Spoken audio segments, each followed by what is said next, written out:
ಜನರ ಮೆಚ್ಚುಗೆ ಆದ್ರೆ ಅವು ಫುಲ್ಫಿಲ್ ಮಾಡ್ಬೇಕಲ್ವಾ? ಅದೇ ರೀತಿ ನೋಡಿ ಹೇಳ್ತಾರೆ.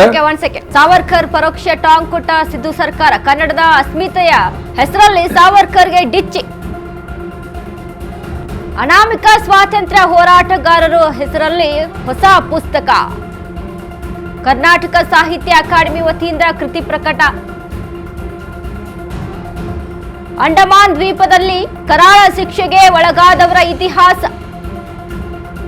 59 ಕನ್ನಡಿಗರ ವೀರಗಾಥೆಯ ಕುರಿತಾದ ಕೃತಿ ಪ್ರಕಟವನ್ನ ಮಾಡಿದೆ. ಈ ಕೃತಿಯಲ್ಲಿ ಸಾವರ್ಕರ್ ಬಗ್ಗೆ ಉಲ್ಲೇಖ ಇರುತ್ತಾ ಅನ್ನುವಂತಹ ಪ್ರಶ್ನೆ ಇರುವಂತದ್ದು.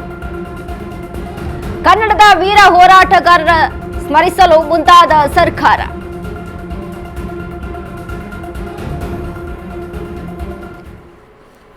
ವೀರ ಸಾವರ್ಕರ್ಗೆ ಪರೋಕ್ಷವಾಗಿ ಟಾಂಗ್ ಕೊಡೋಕೆ ಮುಂದಾಯ್ತಾ ಅನ್ನುವಂಥದ್ದು ಮೇಡಮ್. ಇದೀಗ ಅಶ್ವಿನಿ ಮೇಡಮ್, ಪುಸ್ತಕ ಪ್ರಕಟ ವಿಚಾರಕ್ಕೆ ಸಂಬಂಧಪಟ್ಟಂತೆ ಅಂದ್ರೆ ಈ ಒಂದು ಪುಸ್ತಕದಲ್ಲಿ ಸಾವರ್ಕರ್ ಕುರಿತಾದಂತಹ ಹೇಳಿಕೆಗಳು ಇರುತ್ತಾ ಅನ್ನುವಂತ ಇಲ್ಲ, ಗೊತ್ತಿಲ್ಲ, ನೋಡ್ಬೇಕು ಆ ಪುಸ್ತಕದ ಬಗ್ಗೆ. ನಮಗೂ ಏನೂ ಗೊತ್ತಿಲ್ಲ. ಆದ್ರೆ ಅವರೇನೋ ಕರ್ನಾಟಕದ ಸ್ವಾತಂತ್ರ್ಯ ಹೋರಾಟಗಾರರು ಅಂತ ಮಾಡಿದಾರಲ್ಲ, ಸೊ ಗೊತ್ತಿಲ್ಲ ನನಗೆ. ಅದ್ರ ಬಗ್ಗೆ ಗೊತ್ತಿಲ್ದಿರೋದ್ರಿಂದ ನಾನು ಮಾತಾಡ್ಲಿಕ್ಕೆ ಹೋಗಲ್ಲ. ನೋಡೋಣ ಏನೇನು ಇದು ಮಾಡ್ತಾರೆ ಅಂತ ಅಂದ್ಬಿಟ್ಟು. Will wait and watch. ನಾವು ಇವಾಗ ಗಮನ ಕೊಡ್ತಾ ಇರೋವಂಥದ್ದು ಕರ್ನಾಟಕದ ಅಭಿವೃದ್ಧಿ. ಇವತ್ತಿನ ಬಡ್ಜೆಟಲ್ಲಿ ಕರ್ನಾಟಕಕ್ಕೆ ಈ ವರ್ಷ ಏನು ಆಗೋದಿದೆ, ಕಳೆದ ವರ್ಷ ಏನು ಹುಸಿ ಆಶ್ವಾಸನೆಗಳನ್ನು ಕೊಟ್ಟಿದ್ರು ಅದನ್ನು ಈಡೇರಿಸಿದ್ರ, ಜನಕ್ಕೆ ತಲುಪಿದ್ಯಾ, ಕರ್ನಾಟಕ ಅಭಿವೃದ್ಧಿ ಆಗಿದ್ಯಾ? ಇದು ಅಭಿವೃದ್ಧಿ ಶೂನ್ಯ ರಾಜ್ಯ ಆಗಿ ಕೂತ್ಕೊಂಡಿದೆ. ಯಾಕಂದ್ರೆ ಪುಸ್ತಕ ವಿಚಾರಕ್ಕೆ ಸಂಬಂಧಪಟ್ಟಂತೆ ರಾಹುಲ್ ಗಾಂಧಿ ಅವರು ಕಳೆದ ಸದನದಲ್ಲಿ ನಾವು ಗಮನಿಸಿದ್ವಿ. ಅಂದ್ರೆ ನರೇಂದ್ರ ಮೋದಿ ಅವರಿಗೆ ಅಂದ್ರೆ ಒಂದು ಪುಸ್ತಕವನ್ನ ಹಿಡ್ಕೊಂಡು ಒಂದು ಆರ್ಮಿಯ ವಿಚಾರಕ್ಕೆ ಸಂಬಂಧಪಟ್ಟಂತೆ ಪುಸ್ತಕ, ಸೊ ಇದನ್ನ ಪ್ರಕಟ ಮಾಡಕ್ಕೆ ಬಿಡ್ತಾ ಇರಲಿಲ್ಲ ಅನ್ನುವಂತ. ಸೊ ಆ ಒಂದು ನಿಟ್ಟಿನಲ್ಲೇ ಏನಾದ್ರೂ ಕರ್ನಾಟಕದಲ್ಲಿ ಈ ರೀತಿಯಾಗಿ ಸರ್ಕಾರ ರೂಪಿಸ್ಕೊಂತ ಅನ್ನುವಂತ. ಇವ್ರು ಏನಾದ್ರೂ ಮಾಡ್ಲಿ, ಕೊನೆಗ ಪುಸ್ತಕ ಬರ್ದವ್ರೇನೆ ಕ್ಯಾಕರಿಸಿ ಉಗ್ದಿದ್ದಾರೆ ಕೂಡ. ಅವ್ರು ಹೇಳಿರೋ ಅಂಥದ್ದು ಏನಿದೆ ಎಲ್ಲ ಸುಳ್ಳು ಅಂತಾನೂ ಹೇಳಾಗಿದೆ. ಅದನ್ನ ಪ್ರಸಾರ ಕೂಡ ಎಲ್ಲ ಮಾಧ್ಯಮಗಳು ರಾಷ್ಟ್ರೀಯ ಮಟ್ಟದಲ್ಲಿ ಮಾಡಾಗಿದೆ. ಇಂತಹ ಒಂದು ನೋಡಿ, ಅಭಿವೃದ್ಧಿ ಮಾಡೋದು ಬಿಟ್ಟು ಇಂತಹ ಚಿಲ್ಲರೆ ರಾಜಕಾರಣ ಮಾಡಿಕೊಂಡು ಸಾವರ್ಕರ್ ಅವ್ರನ್ನ ತಂದ್ಕೊಂಡು ಇನ್ನೊಂದು ಮಾಡಿಕೊಂಡು ಏನು ಮಾಡ್ತಾರೋ ಮಾಡಲಿ. ರಾಜ್ಯದ ಜನತೆ ತುಂಬ ಪ್ರಬುದ್ಧರಿದ್ದಾರೆ.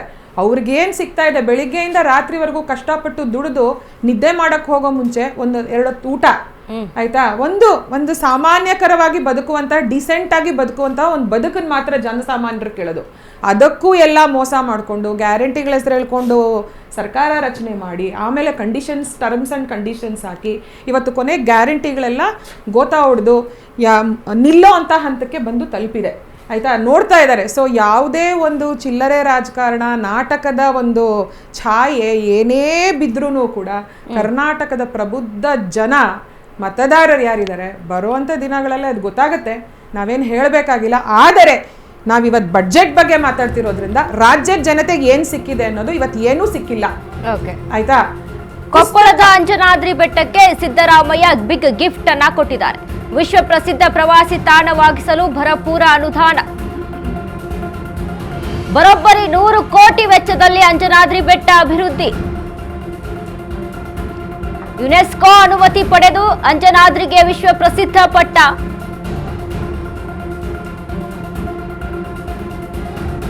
ಕೊಪ್ಪಳದ ಅಂಜನಾದ್ರಿ ಬೆಟ್ಟಕ್ಕೆ ಸಿದ್ದರಾಮಯ್ಯ ಬಿಗ್ ಗಿಫ್ಟ್ ಅನ್ನ ಕೊಟ್ಟಿದ್ದಾರೆ. ವಿಶ್ವ ಪ್ರವಾಸಿ ತಾಣವಾಗಿಸಲು ಭರಪೂರ ಅನುದಾನ. ಎಸ್ ರಘು ಸರ್, ಈ ಹಿಂದೆನೂ ಸಹಿತ ಬಾದಾಮಿ ತಮ್ಮ ಕ್ಷೇತ್ರ ಅನ್ನುವಂತ, ಅಂದ್ರೆ ಬಾದಾಮಿಯಲ್ಲಿ ಸ್ಪರ್ಧಿಸಿರ್ತಾರೆ. ಆ ಒಂದು ಸಂದರ್ಭದಲ್ಲಿ ಕೂಡ ಬಾದಾಮಿಗೆ ಒಂದಿಷ್ಟು ಭರವಸೆಯನ್ನ ಕೊಟ್ಟಿರ್ತಾರೆ, ಅಭಿವೃದ್ಧಿ ಮಾಡಬೇಕು, ಅಭಿವೃದ್ಧಿ ಕಡೆಗೆ ತೆಗೆದುಕೊಂಡು ಹೋಗಬೇಕು ಅಂತ. ಈಗ ಅಂಜನಾದ್ರಿಗೂ ಸಹಿತ, ಅಂಜನಾದ್ರಿ ಬೆಟ್ಟಗೂ ಕೂಡ ಅಭಿವೃದ್ಧಿ ಆಗಬೇಕು ಅನ್ನುವಂಥದ್ದು ಒಳ್ಳೆ ವಿಚಾರನೆ. 100 ಕೋಟಿ ಅನುದಾನ ಕೊಟ್ಟೋದು ಅಭಿವೃದ್ಧಿ ಆದರೆ ನಾವು ಉತ್ತರ ಕರ್ನಾಟಕ ಭಾಗದಲ್ಲಿ ಎಷ್ಟೋ ಅಭಿವೃದ್ಧಿಯಲ್ಲಿ ಕಾಣಿಸುತ್ತೆ. ಸೊ ಇದು ಎಷ್ಟರ ಮಟ್ಟಿಗೆ ವ್ಯವಸ್ಥೆಗೆ ಬರುತ್ತೆ ಅನ್ನೋದು ಇಲ್ಲಿ ಪ್ರಶ್ನೆ ಆಗಿದೆ. ಇಲ್ಲ ನೋಡಿ, ನಾವು ಯಾವಾಗ್ಲೂ ಒಂದು ವಿಚಾರವನ್ನು ಸುಮ್ಮನೆ ತೆಗೆದುಕೊಳ್ಳಿಲ್ಲ. ಒಂದು ಹೋಲಿಸ್ಟಿಕ್ ಡೆವಲಪ್ಮೆಂಟ್, ರಾಜ್ಯದ ಸರ್ವತೋಮುಖ ಸರ್ವ ಜನಾಂಗದ ಶಾಂತಿಯ ತೋಟ ಏನು ಕಟ್ಟಬೇಕಾಗಿದೆ, ಸರ್ವತೋಮುಖ ಅಭಿವೃದ್ಧಿಯನ್ನು ಮಾಡೋದಕ್ಕೆ ನಾವು ಎಲ್ಲ ರೀತಿಯ, ಒಂದು ಕ್ಷೇತ್ರ ಅಲ್ಲ, ಎಲ್ಲ ಆರೋಗ್ಯ ಇರ್ಬೋದು, ಶಿಕ್ಷಣ ಇರ್ಬೋದು, ನೀರಾವರಿ ಇರ್ಬೋದು, ನಮ್ಮ ಹೈಯರ್ ಎಜುಕೇಷನ್ ಇರ್ಬೋದು, ಹೆಲ್ತ್ ಕೇರು, ಮೆಡಿಕಲ್ ಎಜುಕೇಷನ್, ನೀವು ಯಾವುದೇ ಕ್ಷೇತ್ರ ಇನ್ಕ್ಲೂಡಿಂಗ್ ನಾವು ಅನಿಮಲ್ ಹಸ್ಬೆಂಡ್ರಿ ಇದೆಲ್ಲ, ಪಶುಸಂಗೋಪನೆಗೆ 100 ಹೊಸ ಆಸ್ಪತ್ರೆಗಳನ್ನು ಕಟ್ತಿದ್ದೇವೆ. 100 ಪಶುಸಂಗೋಪನೆ ಆಸ್ಪತ್ರೆ ಕಟ್ತಿದ್ದೇವೆ. Not a small joke.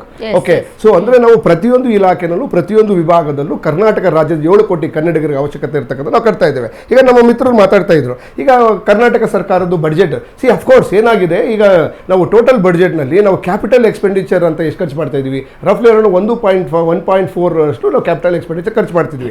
ಆ ಕ್ಯಾಪಿಟಲ್ ಎಕ್ಸ್ಪೆಂಡಿಚರ್ ಯಾಕೆ ಅಷ್ಟೊಂದು ಇದು ಮಾಡ್ತಿದ್ದೀವಿ ಅಂತಂದ್ರೆ, ಈಗ ಸರ್ಕಾರದ ವೆಚ್ಚ ಎಷ್ಟಾಗಿದೆ ಅದು ನಮ್ಮ ಸರ್ಕಾರ ಅಲ್ಲ, ಯಾವುದೇ ಕಂಟಿನ್ಯೂಸ್ ಆಗಿ ಬರ್ತಾ ಇದೆ. ಈಗ ಸರ್ಕಾರದ ನಮ್ಮ ಸರ್ಕಾರವನ್ನು ನಡೆಸತಕ್ಕಂಥ ಉದ್ಯೋಗಿಗಳಿಗೆ ಪ್ರತಿ ವರ್ಷ ನಾವು 1,38,000 ಕೋಟಿಯನ್ನ ಕೇವಲ ಸರ್ಕಾರ ಉದ್ಯೋಗಿಗಳಿಗೆ ಸಂಬಳ ಮತ್ತೆ ನಮ್ಮ ಪೆನ್ಷನ್ ಕೊಡೋದಕ್ಕೆ ಅವಶ್ಯಕತೆ ಇದೆ. ಮತ್ತೆ ಒಂದು ಬೇಸಿಕ್ ಸರ್ಕಾರ ನಡೆಸಬೇಕು ಅಂತಂದ್ರೆ ರಫ್ಲಿ ಅರೌಂಡ್ ನಮಗೆ ಒಂದು 1,70,80,000 ಕೋಟಿ, 1,70,80,000 ಕೋಟಿ ಬೇಕಾಗಿದೆ.